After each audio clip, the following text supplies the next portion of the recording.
Hi friends, ಎಲ್ರಿಗೂ ನಮಸ್ಕಾರ. Welcome to ಕಾಟ್ಕಸ್ ಕಿಚನ್. ನಾನು ಕವಿತಾ.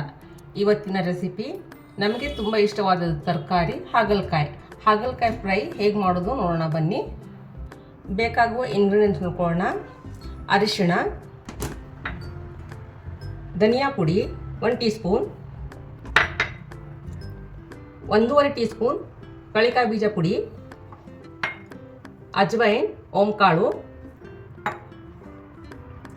ಕಡಲೆ ಹಿಟ್ಟು 1 ಟೇಬಲ್ ಸ್ಪೂನ್, ಜೀರಿಗೆ 1 ಟೀ ಸ್ಪೂನ್, ರುಚಿಗೆ ತಕ್ಕಷ್ಟು ಉಪ್ಪು, ಕಾಂದ ಲಸೂನ್ ಮಸಾಲ, ಹಾಗಲಕಾಯಿ, ಕೊತ್ತಂಬರಿ ಸೊಪ್ಪು, ಹಸಿಮೆಣಸಿನಕಾಯಿ, ಕರಿಬೇವು, ಬೆಲ್ಲ, ಒಣಶುಂಠಿ ಪುಡಿ ತೊಗೊಂಡಿದ್ದೀನಿ, ಕೋಕಮ್ 3 ಪೀಸ್ ತೊಗೊಂಡಿದ್ದೀನಿ ಚಿಕ್ಕದಾಗಿರುವುದು, 1 ಈರುಳ್ಳಿ, 1 ಟೊಮ್ಯಾಟೊ, 1 ದೊಡ್ಡ ಲಿಂಬೆ ಗಾತ್ರಷ್ಟು ಹುಣಸೆ ಹಣ್ಣು ತೊಗೊಂಡಿದ್ದೀನಿ. ಮೊದಲಿಗೆ ಸ್ವಲ್ಪ ನೀರು ಬಿಸಿ ಮಾಡ್ಕೊಳ್ಳೋಣ. ತುಂಬ ಬಿಸಿ ಬೇಡ, ಒಂದು ಸ್ವಲ್ಪ ಉಗುರು ಬೆಚ್ಚಗೆ ಇರುವಷ್ಟು ಇದ್ದರೆ ಸಾಕು. ನೋಡಿ, ಇಷ್ಟಿದ್ರೆ ಸಾಕು. ಅದರಲ್ಲಿ ಈ ಹುಣಸೆಹಣ್ಣು ಸೇರಿಸೋಣ. ಉಪ್ಪು 3 ಟೀ ಸ್ಪೂನ್ ಅಷ್ಟು ಸೇರಿಸೋಣ. ಚೆನ್ನಾಗಿ ಮಿಕ್ಸ್ ಮಾಡೋಣ. ಈಗ ಹುಣಸೆ ಹಣ್ಣು, ಉಪ್ಪು ಮತ್ತು 1 ಚಿಕ್ಕ ಸ್ಪೂನು ಅರಿಶಿಣ, ಇದು 3 ಹಾಕಿ ಮಿಕ್ಸ್ ಮಾಡಿ ಹುಣಸೆ ಹಣ್ಣು ಸ್ವಲ್ಪ ನೆನೆಯಲು ಬಿಡೋಣ. ಇವಾಗ 3 ಮೀಡಿಯಮ್ ಗಾತ್ರದ ಹಾಗಲಕಾಯಿ ಇದೆ, ಅದು ಕಟ್ ಮಾಡ್ಕೊಳ್ಳೋಣ. ತೊಳೆದಿದ್ದೀನಿ ನೀಟಾಗಿ. ಒಂದರಲ್ಲಿ 2 ಪೀಸ್ ಮಾಡ್ಕೋತೀನಿ. ನೋಡಿ, ಹೀಗೆ ಒಂದರಲ್ಲಿ 2 ಪೀಸ್ ಮಾಡ್ಕೊತಾ ಇದ್ದೀನಿ.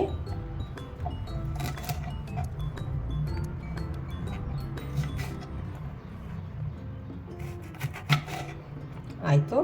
ಇವಾಗ ನಾನು ಇದು ಪೀಲ್ ಮಾಡಲ್ಲ, ಈ ಸಿಪ್ಪೆ ಪೀಲ್ ಮಾಡಲ್ಲ ನಾನು. ಹಾಗಲಕಾಯ್ದು ಬೀಜ ತೆಗೆದುಕೊಂಡು ಬಿಡ್ತೀನಿ. ನೋಡಿ, ಈ ಥರ ಬೀಜ ಎಳೆದಾದರೆ ಬೀಜಕ್ಕೂ ಸಹ ನಾನು ತೆಗಿಯಲ್ಲ. ಸ್ವಲ್ಪ ಬಲ್ತಿದೆ ಬೀಜ, ಹಾಗಾಗಿ ತೆಗ್ತಾ ಇದ್ದೀನಿ.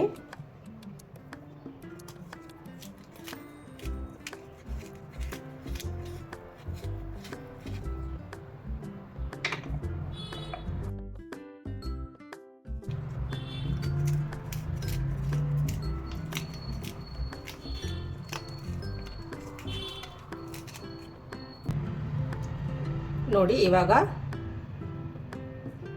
ಈ ಥರ ಎಲ್ಲ ಒಳಗಡೆ ಕ್ಲೀನ್ ಮಾಡ್ಕೊಂಡಿದ್ದೀನಿ.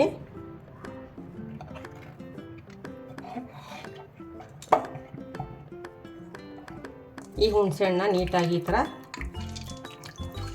ಕಿವುಚ್ಕೊಂಡು ಬಿಡೋಣ.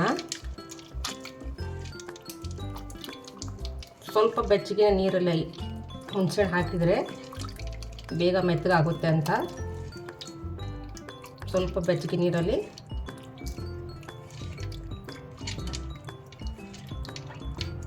ಈ ಥರ ನೀಟಾಗಿ ಕಿವುಚ್ಕೊಂಡ್ಬಿಟ್ರೆ ಎಲ್ಲ ರಸ ಎಲ್ಲ ಈಚೆ ಬಂದ್ಬಿಡುತ್ತೆ ಹುಣಸೆಹಣ್ಣಿಂದ. ಇವಾಗ ಅದರಲ್ಲಿ ಇದನ್ನು ಒಂದು 10 ನಿಮಿಷ ನೆನೆಸಲು ಬಿಡೋಣ. ಕ್ಲೀನಾಗಿ ಈ ಥರ ಉಜ್ಜಬೇಕು.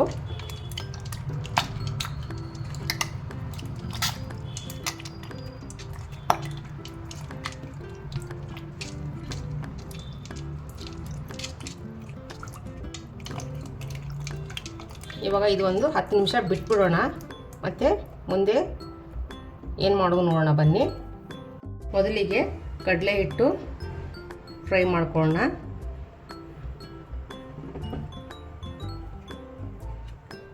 ಹಸಿ ಸ್ಮೆಲ್ ಹೋಗಲಿ ಅಂತ.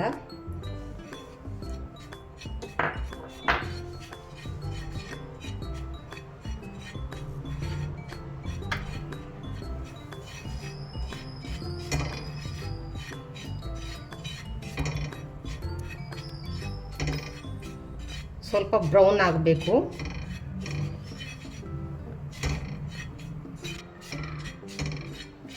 ನೋಡಿ, ಫ್ರೈ ಆಗ್ತಾ ಇದೆ. ಆ ಕಡಲೆ ಹಿಟ್ಟಿನ ಘಮ ಸ್ಮೆಲ್ ಬರ್ತಾ ಇದೆ. ಇದರಲ್ಲೇ ಇವಾಗ ತುಂಬ ಸಣ್ಣದಾಗಿ ಈರುಳ್ಳಿ ಕಟ್ ಮಾಡ್ಕೊಂಡಿದ್ದೀನಿ, ಅದು ಸೇರಿಸ್ಕೊಳ್ತಾ ಇದ್ದೀನಿ. ಮತ್ತೆ ಫ್ರೈ ಮಾಡೋಣ. ಸಿಮ್ಮಲ್ಲೇ ಇದೆ ಸ್ಟವ್.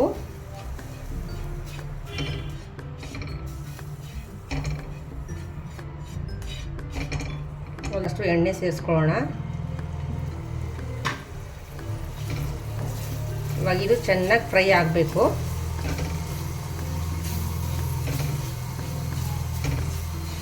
ಎಷ್ಟು ಚೆನ್ನಾಗಿ ಫ್ರೈ ಆಗುತ್ತಲ್ಲ ಅಷ್ಟು ಚೆನ್ನಾಗಿ ಟೇಸ್ಟ್ ಬರುತ್ತೆ. ಆಮೇಲೆ ಹಾಗಲಕಾಯಿ ಕಹಿ ಬರಲ್ಲ.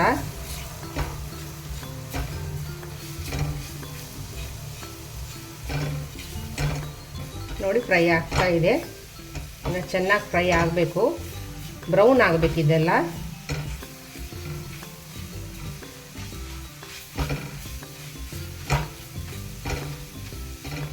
ಇದರಲ್ಲಿ ಈ ತರಕಾರಿ ಪಲ್ಯ ಮಾಡೋದಕ್ಕೆ ಇದೇ ಮೇನು.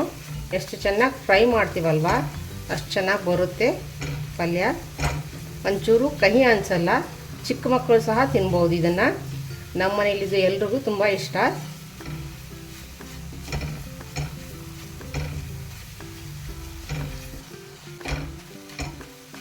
ನೋಡಿ ಇವಾಗ ಇಷ್ಟು ಬ್ರೌನ್ ಆಗಿದೆ.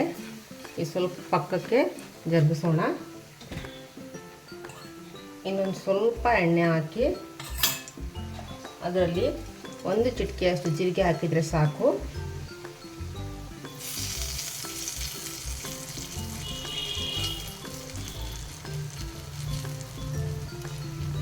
ಎಲ್ಲ ಮಿಕ್ಸ್ ಮಾಡ್ಕೊಳ್ಳೋಣ.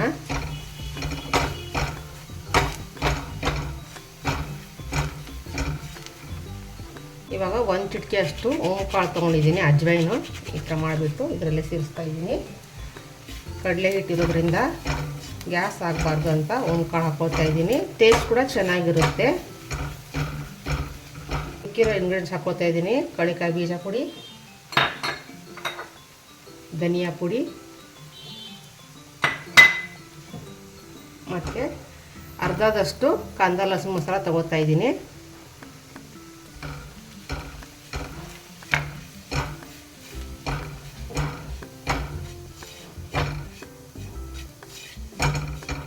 ಇಷ್ಟೆಲ್ಲ ಫ್ರೈ ಮಾಡೋಕ್ಕೆ ಸ್ವಲ್ಪ ಟೈಮ್ ತಗೊಳುತ್ತೆ. ಟೈಮ್ ತಗೊಂಡ್ರೆ ಪರವಾಗಿಲ್ಲ. ತಿನ್ನೋಕೆ ಹಾಗಲಕಾಯಿ ಪಲ್ಯ ತುಂಬ ಚೆನ್ನಾಗಿರುತ್ತೆ.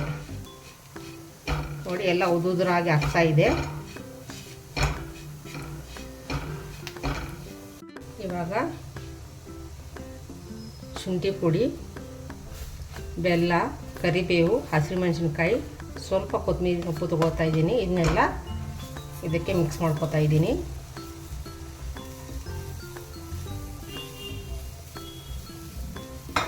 ಇದು ಇದರಲ್ಲೇ ಮಿಕ್ಸ್ ಮಾಡೋಣ.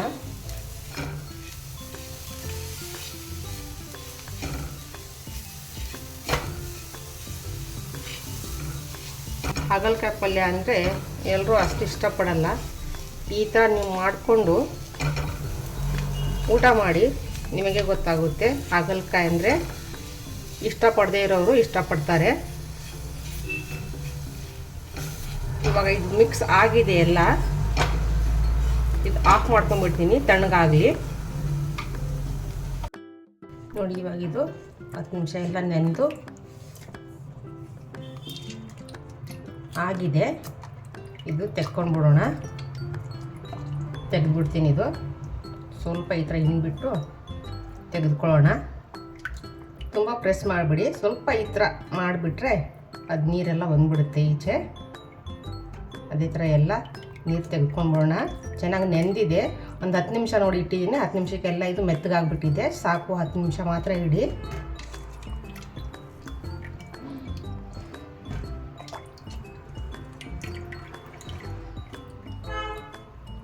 ಈ ನೀರು ಬೇಕಾಗಲ್ಲ, ನಾನು ಪಕ್ಕಕ್ಕೆ ಇಟ್ಬಿಡ್ತೀನಿ. ಇವಾಗ ಈ ಕೋಕಮ್ ನೀರನ್ನು ಇದಕ್ಕೆ ಸೇರಿಸ್ಕೊಳ್ತೀನಿ.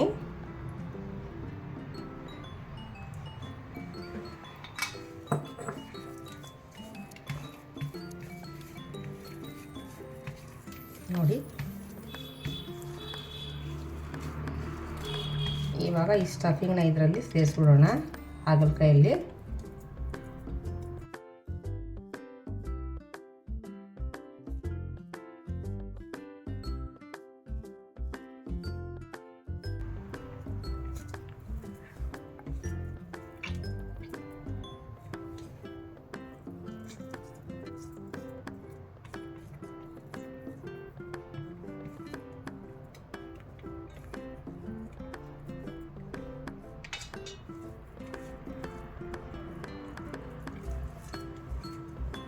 ನೋಡಿ ಎಲ್ಲ ಸ್ಟಫಿಂಗ್ ಆಗಿದೆ. ಇದು ಇರಲಿ ಬೇಕಾಗುತ್ತೆ.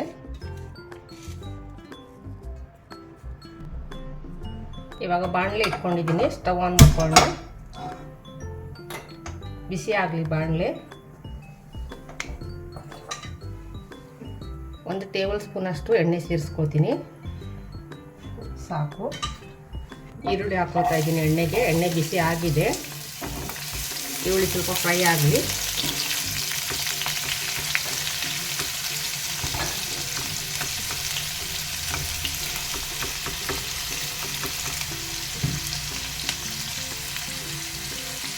ಸ್ವಲ್ಪ ಉಪ್ಪು ಸೇರಿಸ್ಕೊಳ್ತೀನಿ.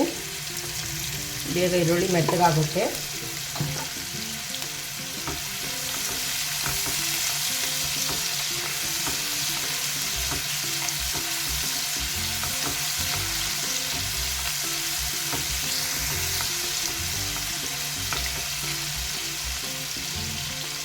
ಈರುಳ್ಳಿ ಕೆಂಪು ಆಗ್ತಾ ಇದೆ. ಇವಾಗ ಟೊಮ್ಯಾಟೊ ಸೇರಿಸ್ಕೊಳ್ಳೋಣ. ಇದು ಒಂದು ಚಿಕ್ಕ ಟೊಮ್ಯಾಟೊ ಇರೋದು. ಒಂದು ಈರುಳ್ಳಿ ಹಾಫ್ ತೊಗೊಂಡಿದ್ದೀನಿ. ಅರ್ಧ ಮಾತ್ರ ಬಾಣಲೆಯಲ್ಲಿ ಇರೋದು ಈರುಳ್ಳಿ. ತುಂಬ ಈರುಳ್ಳಿ ಸಹ ಬೇಡ, ಒಂದು ಈರುಳ್ಳಿ ಆದರೆ ಸಾಕಾಗುತ್ತೆ.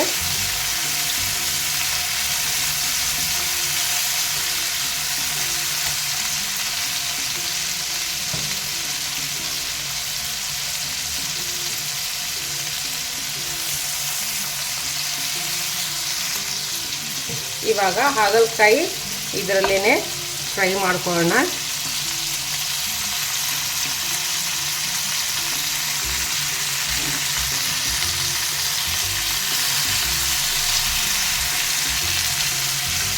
ಚೆನ್ನಾಗಿ ಫ್ರೈ ಆಗಬೇಕು ಹಾಗಲಕಾಯಿ.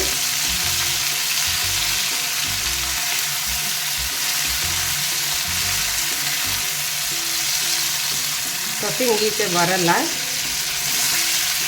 ಬಟ್ ಯೋಚನೆ ಬೇಡ, ಸ್ಟಫಿಂಗ್ ಈಚೆ ಬರುತ್ತೆ ಅಂತ. ಸ್ವಲ್ಪ ಚೆನ್ನಾಗಿಯೇ ಫ್ರೈ ಮಾಡ್ಕೊಳ್ಳಿ ಹಾಗಲಕಾಯಿ. ಯಾಕಂದರೆ ನಾವು ಹಾಗಲಕಾಯಿ ಪೀಲ್ ಮಾಡಿಲ್ಲ, ಸಿಪ್ಪೆ ತೆಗೆದಿಲ್ಲ.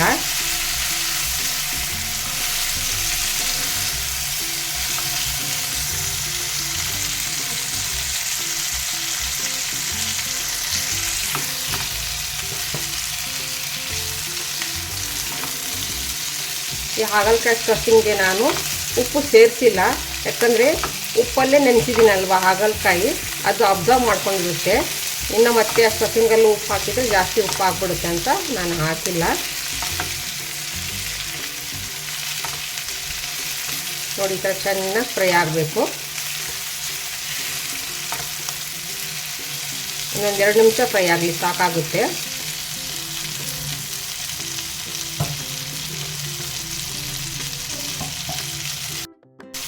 ನೋಡಿ ಇವಾಗ ಇಷ್ಟು ಫ್ರೈ ಆಗಿದೆ, ಸಾಕು.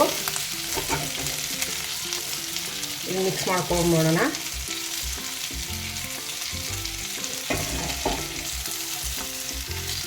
ಮಿಕ್ಸ್ ಮಾಡಿಕೊಂಡು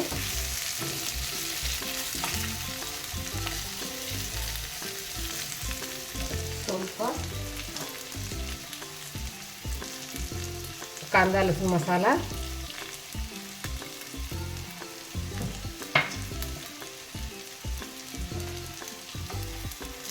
ಸೇರಿಸಿದ್ದೀನಿ.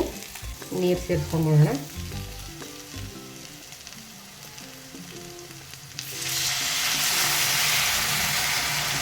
ಒಂದು 1/4 ಲೋಟ ಆದರೆ ಸಾಕು. ಅರ್ಧ ಲೋಟದಲ್ಲಿ 1/4 ಲೋಟ ಮಾತ್ರ ಹಾಕಿದ್ದೀನಿ ನೀರು. ತುಂಬ ನೀರು ಹಾಕೋದು ಬೇಡ.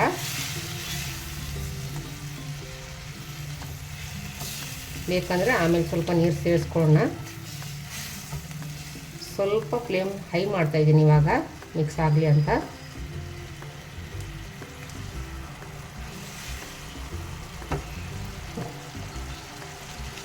ಇವಾಗ 1 ಸ್ಮಾಲ್ ಸ್ಪೂನ್ ಉಪ್ಪು ಸೇರಿಸ್ತಾ ಇದ್ದೀನಿ. ರುಚಿಗೆ ತಕ್ಕಷ್ಟು. ನಿಮ್ಗೆ ಜಾಸ್ತಿ ಬೇಕಂದರೆ ನೀವು ಇನ್ನೂ ಜಾಸ್ತಿ ಉಪ್ಪನ್ನು ಸೇರಿಸ್ಕೊಳ್ಳಿ, ನಮಗಷ್ಟು ಸಾಕಾಗುತ್ತೆ.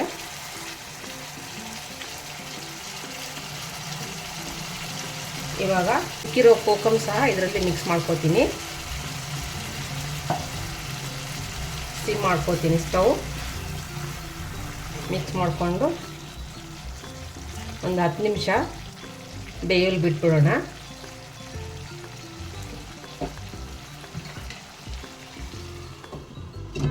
ಹತ್ತು ನಿಮಿಷ ಇರಲಿ. ಇವಾಗ ಚೆಕ್ ಮಾಡೋಣ.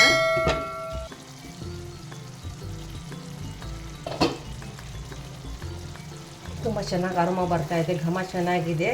ಕಾಂದಾ ಲಸೂನ್ ಮಸಾಲ ಸ್ಮೆಲ್ ತುಂಬ ಚೆನ್ನಾಗಿ ಬರ್ತಾ ಇದೆ. ಯಾರಿಗೆ ಕಾಂದಾ ಲಸೂನ್ ಮಸಾಲ ಗೊತ್ತಿಲ್ಲ, ನನ್ನ ಚಾನಲಲ್ಲಿದೆ, ಅದು ನೋಡ್ಕೊಂಡು ಬನ್ನಿ. ನೋಡಿ, ಅದಕ್ಕೆ ಚಕ್ಕೆ ಲವಂಗ ಏನೂ ಬೇಕಾಗಲ್ಲ, ತುಂಬ ಮಸಾಲ ಬೇಕಾಗಲ್ಲ. ಸಿಂಪಲ್ಲಾಗಿ ಇಂಗ್ರೀಡಿಯೆಂಟ್ಸಿಂದ ಮಾಡಿರೋದು ಕಾಂದಾ ಲಸೂನ್ ಮಸಾಲ. ಇವಾಗ ಇದಾಗಿದೆ. ಸ್ವಲ್ಪ ಕೊತ್ತಂಬರಿ ಸೊಪ್ಪು ಸೇರಿಸ್ಕೊಂಡು ಒಂದು ಸತಿ ಮಿಕ್ಸ್ ಮಾಡ್ಕೊಂಡ್ಬಿಡೋಣ. ಕೊನೆಯದಾಗಿ ನೋಡಿ, ಸ್ಟಫಿಂಗ್ ಯಾವುದೇ ಹೊರಗಡೆ ಬರಲ್ಲ. ಇವಾಗ ಇದಾಗಿದೆ. ಹಾಗಲಕಾಯಿ ಪಲ್ಯ ರೆಡಿಯಾಗಿದೆ. ನಿಮಗೆಲ್ಲ ಈ ಪಲ್ಯ ರೆಸಿಪಿ ಇಷ್ಟ ಆದರೆ ನನ್ನ ಚಾನಲ್ಗೆ ಲೈಕ್ ಮಾಡಿ, ಶೇರ್ ಮಾಡಿ ಮತ್ತು ಸಬ್ಸ್ಕ್ರೈಬ್ ಮಾಡಿ. ಕಮೆಂಟ್ ಮೂಲಕ ನಿಮ್ಮ ಅನಿಸಿಕೆಯನ್ನು, ಅಭಿಪ್ರಾಯವನ್ನು ನನಗೆ ತಿಳಿಸಿ.